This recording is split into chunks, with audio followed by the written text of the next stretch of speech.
There comes a point in life when a person starts to feel tired in a way that has nothing to do with sleep. The body may be fine, the day may not have been particularly hard, and yet something still feels heavy, as if too much energy has been spent on something invisible.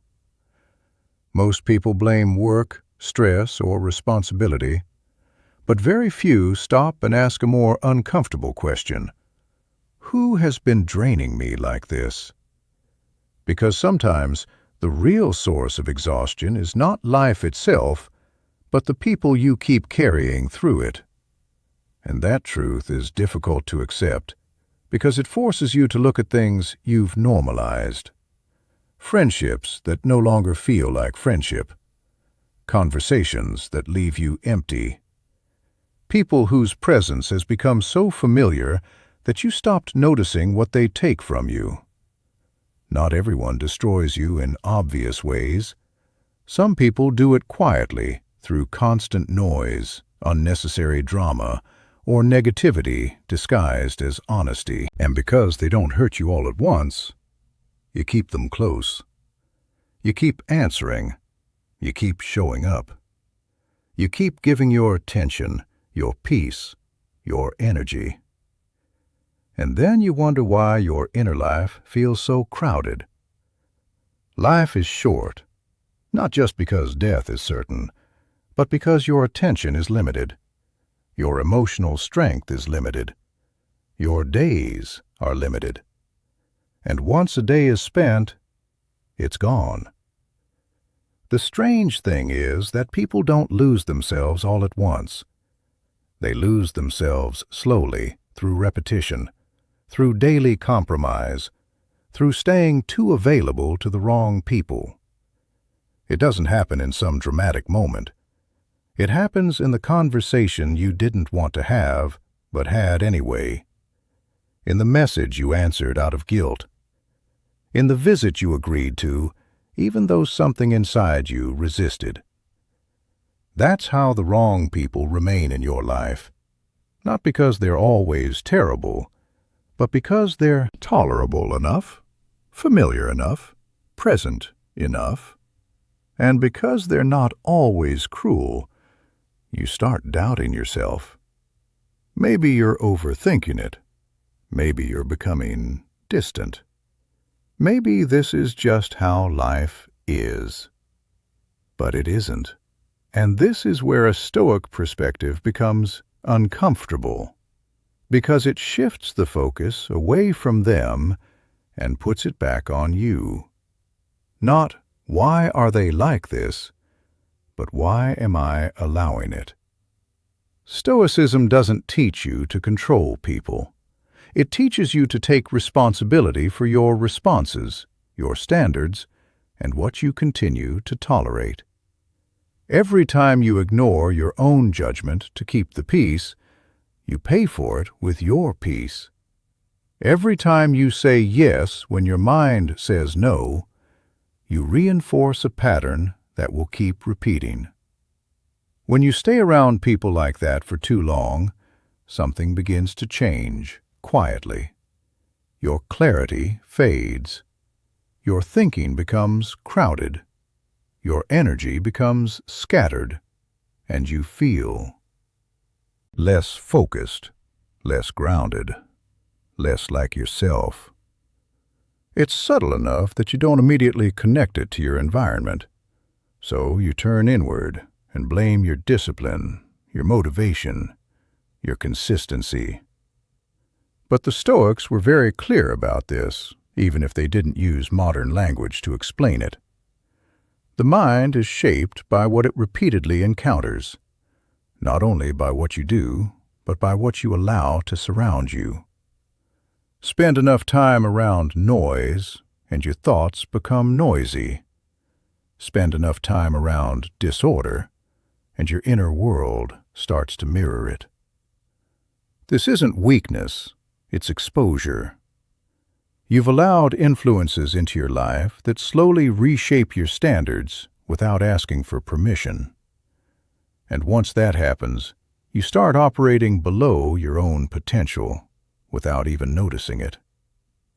This becomes even harder with familiar people, the ones tied to your past, to who you used to be, to a version of your life that felt different. Because when you look at them, you don't just see who they are now. You see history. You see shared moments, old conversations, versions of yourself that no longer exist. And because of that, you keep holding on, even when something feels off, even when the connection has changed. But here's where Stoic thinking cuts through emotion with clarity. Memory is not a contract. Just because something was meaningful does not mean it must remain present in the same way forever. Life moves, people change, and not everyone evolves in the same direction. If you try to preserve every connection out of loyalty to the past, you end up sacrificing your present. And that is not loyalty. That is avoidance. It's avoiding the reality that some connections have already run their course, even if nothing dramatic ended them. There's a cost to avoiding that reality, and it's not small. Every hour you spend with people who drain you is an hour taken from something that could have strengthened you. Your thinking, your work, your discipline, your peace. But the deeper cost is not just time.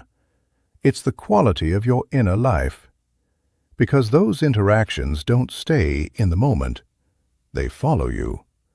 They shape your mood after they end. They influence your decisions later. They linger in your thoughts long after the conversation is over. This is why Stoicism places so much emphasis on guarding the mind, not in a paranoid way, but in a disciplined one. If you are careless about what you allow into your mental space, you eventually lose control over the state of that space. Tolerance spreads. If you tolerate low standards in people, you begin to tolerate low standards in yourself. If you normalize emotional exhaustion, you eventually forget what clarity feels like.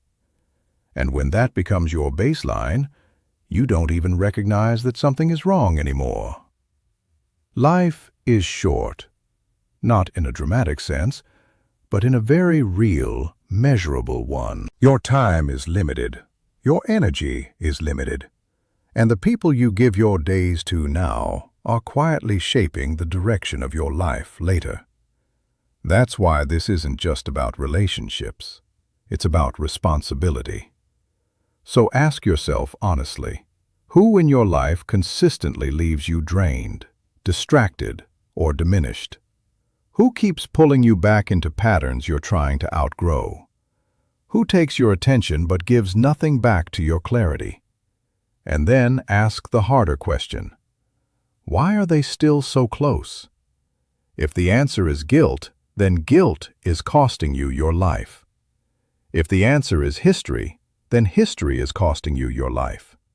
If the answer is fear of being alone, then fear is costing you your life. Stoicism does not ask you to become cold. It asks you to become precise. To understand that not everyone deserves the same level of access to you, and that protecting your peace is not selfish. It's necessary because in the end, your life is not just defined by how long you live, but by where your attention is spent. And some people, no matter how familiar they are, simply too expensive for the life you are trying to build. And believe me when I say this, life is too short to keep paying that price.